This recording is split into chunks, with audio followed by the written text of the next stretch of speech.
विमल पोलो जोबा केसरी, हर पल मनाओ केसरी त्योहार।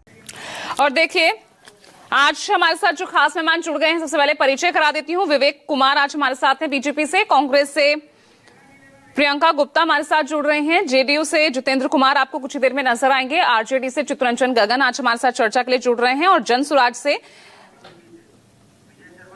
और विवेक कुमार जनसुराज से और विजय शर्मा को आप देख पा रहे हैं बीजेपी से हमारे साथ जुड़ गए हैं। साथ ही आप देख पा रहे हैं दो सहयोगी साथ जुड़ गए हैं। प्रशांत देव को आप देख पा रहे हैं हमारे साथ लाइव जुड़ गए हैं। और साथ ही वरिष्ठ सहयोगी राजीव रंजन भी हमारे साथ विश्लेषण के लिए इस चर्चा का हिस्सा बन रहे हैं।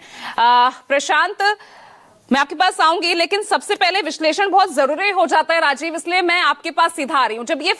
जब ये लिस्ट सामने आई राजीव, क्या आपका रिएक्शन, क्या आपका आकलन था? जो सवाल बने हुए थे लगातार एसआईआर को लेकर, विपक्ष जिस तरह से जो विरोध कर रहा था, घुसपैठिए का मुद्दा उठाकर गरीब गुरबों का वोट काटने की जो बात सामने आ रही थी, अब इस फाइनल लिस्ट के आने के बाद क्या वो सवाल खत्म होते नजर आ रहे हैं या फिर नए सवाल यहां पर खड़े दिख रहे हैं?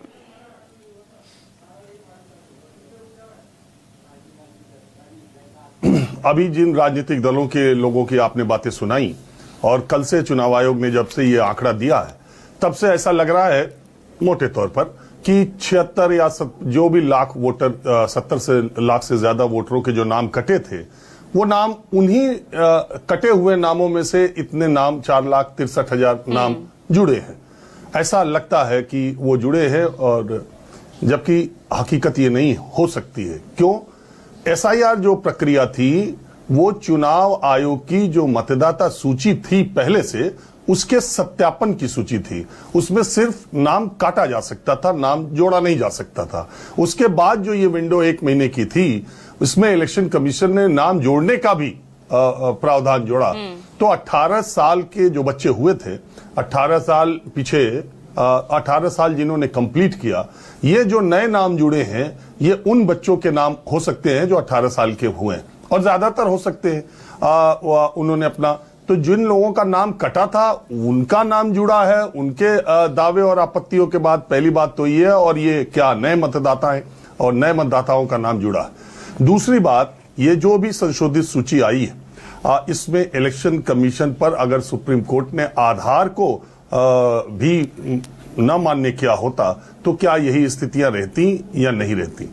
तीसरी बात, जो विपक्षी दल इसको लेके हंगामा कर रहे या बात उठाते रहते इसको एक मुद्दे के तौर पर, एक सीधा उनसे भी सवाल बनता है पूजा कि जब इलेक्शन कमीशन ने आपके बीएलएस को, जो एजेंट है, बूथ लेवल एजेंट है पॉलिटिकल पार्टीज के, आपने उनकी लिस्ट दी थी, 53 हजार आपके बीएलएस थे। तो ये दावों और आपत्तियों के समय जब ये विंडो खोली गई थी कि आप, और वो मुहैया थी सबको, तो उस समय कितने दावे किए गए, लोगों के नाम जो काटे गए उनको जुड़वाने के लिए पॉलिटिकल पार्टीज ने क्या किया, मंच पर और भाषण के तौर पर अपनी बातों को रखना ठीक बात है, लेकिन जो चुनाव आयोग ने प्रक्रिया दी उसमें नाम जोड़वाने की में राजनीतिक दल कितने सक्रिय रहे, उनके बीएलएस कितने सक्रिय रहे, अब तो सब सामने है।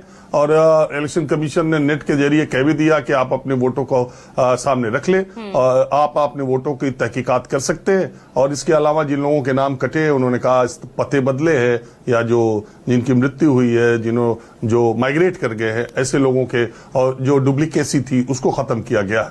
और जो सबसे बड़ी बात आ रही है, जब एसआईआर शुरू हुआ पूजा, तो देश में इस तरह का माहौल बनाने की कोशिश, एक नैरेटिव बिल्डअप किया गया कि घुसपैठिए, दूसरे देश आए अवैध नागरिक, उनको पहचानने, उनको काटने के लिए ऐसी प्रक्रिया शुरू की गई है, अब कोई भी अवैध नागरिक मतदाता नहीं रहेगा।